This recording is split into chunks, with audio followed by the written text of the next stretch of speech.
നമസ്കാരം. ഭൂമിയിലെ ജീവജാലങ്ങളുടെ ചരിത്രത്തിലെ ഏറ്റവും വലിയ കൂട്ടവംശനാശത്തെ അതിജീവിച്ച് സമുദ്രങ്ങളിൽ ആധിപത്യമുറപ്പിച്ച വിസ്മയകരമായ ജീവിവർഗമാണ് സ്ക്വിഡുകളും കൂന്തലുകളും. സമുദ്രത്തിലെ ഏറ്റവും ബുദ്ധിശക്തിയുള്ളതും കൗതുകകരവുമായ ഈ ജീവികൾ എങ്ങനെയാണ് പരിണമിച്ചു വന്നതെന്ന് പതിറ്റാണ്ടുകളായി ശാസ്ത്രലോകത്തിന് ഒരു നിഗൂഢതയായിരുന്നു. ഇവയുടെ ഫോസിലുകളുടെ ദൗർലഭ്യവും സങ്കീർണമായ ജനിതക ഘടനയും ഗവേഷണങ്ങൾക്ക് വലിയ തടസ്സമായിരുന്നു സൃഷ്ടിച്ചിരുന്നത്. എന്നാൽ ഒക്കിനോവ ഇൻസ്റ്റിറ്റ്യൂട്ട് ഓഫ് സയൻസ് ആൻഡ് ടെക്നോളജിയിലെ ശാസ്ത്രജ്ഞർ അടുത്തിടെ നടത്തിയ പഠനങ്ങൾ ഈ കടൽ ജീവികളുടെ പരിണാമ ചരിത്രത്തിലേക്ക് വെളിച്ചം വീശുന്ന നിർണായകമായ വിവരങ്ങൾ പുറത്തു കൊണ്ടുവന്നിരിക്കുകയാണ്. 10 കൈകളുള്ള സെഫലോപോഡുകൾ അഥവാ ഡെക്കാപോഡിഫോംസ് എന്ന വിഭാഗത്തിൽപ്പെടുന്ന സ്ക്വിഡുകളും കൂന്തലുകളും ഇന്ന് സമുദ്രത്തിന്റെ ആഴക്കടൽ മുതൽ ആഴം കുറഞ്ഞ തീരപ്രദേശങ്ങൾ വരെ ഒരുപോലെ കൈയടക്കി വെച്ചിരിക്കുന്നു. ഓരോ വർഗത്തിനും തനതായ ശാരീരിക പ്രത്യേകതകളുമുണ്ട്. ചില സ്ക്വിഡുകൾക്ക് ശരീരത്തിനകത്ത് കടുപ്പമേറിയ തോടുകൾ ഉണ്ടെങ്കിൽ ചിലവയ്ക്ക് അവ പൂർണ്ണമായും നഷ്ടപ്പെട്ടിരിക്കുന്നു. ഈ വ്യതിയാനങ്ങൾ എങ്ങനെ സംഭവിച്ചു എന്ന് മനസ്സിലാക്കാൻ ഗവേഷകർ അത്യാധുനിക ജനിതക സാങ്കേതിക വിദ്യയാണ് പ്രയോജനപ്പെടുത്തിയത്. മനുഷ്യ ജനിതകത്തേക്കാൾ ഇരട്ടി വലുപ്പമുള്ള സ്ക്വിഡുകളുടെ DNA പരിശോധിക്കുന്നത് കഠിനമായ ദൗത്യമായിരുന്നു.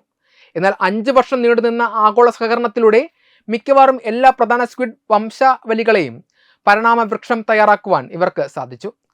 ഈ പഠനത്തിലെ ഏറ്റവും ശ്രദ്ധേയമായ കണ്ടെത്തൽ ഇവയുടെ ആഴക്കടൽ ഉത്ഭവത്തെക്കുറിച്ചുള്ളതാണ്.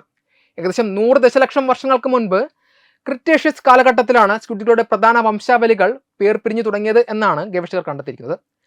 പിന്നീട് 66 ദശലക്ഷം വർഷങ്ങൾക്ക് മുൻപ് ഭൂമിയിലെ 3/4 ജീവജാലങ്ങളെയും ഉന്മൂലനം ചെയ്ത ഭീമാകാരമായ വംശനാശത്തെ അതിജീവിക്കുവാൻ ഈ ജീവികൾക്ക് സാധിച്ചു. സമുദ്രത്തിന്റെ ഉപരിതലം ജീവിക്കാൻ യോഗ്യമല്ലാതിരുന്ന ആ കാലഘട്ടത്തിൽ ഓക്സിജൻ സമ്പന്നമായ ആഴക്കടലിലെ ചെറുമേഖലകളിൽ അഭയം പ്രാപിച്ചതാണ് ഇവയുടെ അതിജീവനത്തിന് കാരണമായത്. ഉപരിതല സമുദ്രത്തിലെ അമ്ലത വർദ്ധിച്ചപ്പോൾ തോടുകൾ നശിച്ചു പോകാതിരിക്കാൻ ഈ ആഴക്കടൽ വാസം ഇവയെ സഹായിച്ചു. ഭൂമി പഴയ സ്ഥിതിയിലേക്ക് മടങ്ങി വന്നപ്പോൾ പവിഴപ്പുറ്റുകളും തീരദേശ ആവാസ വ്യവസ്ഥകളും പുനഃസ്ഥാപിക്കപ്പെട്ടു. ഇതോടെ ആഴക്കടലിൽ നിന്ന് പുറത്തു വന്ന സ്ക്വിഡുകൾ പുതിയ സാഹചര്യങ്ങൾക്കനുസരിച്ച് അതിവേഗം പരിണമിക്കുകയും വിവിധ ഇനങ്ങളായി പടരുകയും ചെയ്തു. ശാസ്ത്രലോകം ഇതിനെ ലോഗ് ഫ്യൂസ് മാതൃക എന്നാണ് വിളിക്കുന്നത്. അതായത് ദശലക്ഷക്കണക്കിന് വർഷങ്ങൾ വലിയ മാറ്റങ്ങളില്ലാതെ തുടരുകയും പിന്നീട് അനുകൂല സാഹചര്യത്തിൽ പെട്ടെന്ന് വൈവിധ്യവൽക്കരിക്കപ്പെടുകയും ചെയ്യുന്ന രീതിയാണിത്. ഈ അത്ഭുതകരമായ പരിണാമ പ്രക്രിയയാണ് ഇന്ന് സമുദ്രത്തിൽ കാണുന്ന വിവിധ ഇനം സ്ക്വിഡുകൾക്കും അവയുടെ സങ്കീർണമായ ശാരീരിക ഘടനയ്ക്കും കാരണമായത്.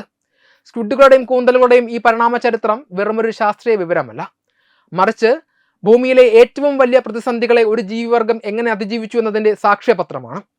ഇവയുടെ ജനിതക ഘടനയെക്കുറിച്ചുള്ള കൂടുതൽ പഠനങ്ങൾ ജീവികളിലെ വർണ്ണമാറ്റം, അത്യാധുനികമായ നാഡീവ്യൂഹം, സങ്കീർണമായ പെരുമാറ്റ രീതികൾ എന്നിവയുടെ രഹസ്യങ്ങൾ പുറത്തു കൊണ്ടുവരാൻ സഹായിക്കും. ആഴക്കടലിലെ അജ്ഞാതമായ ലോകത്തു നിന്ന് തുടങ്ങി ഇന്നത്തെ സമുദ്രങ്ങളിലെ അനിഷേധ്യ സാന്നിധ്യമായി മാറിയ സ്ക്വിഡുകളുടെ കഥ പ്രകൃതിയുടെ അതിജീവന തന്ത്രങ്ങളുടെ ഉത്തമമായ ഉദാഹരണമാണ്. വെബ് ഡെസ്ക് തത്തുമൈ TV.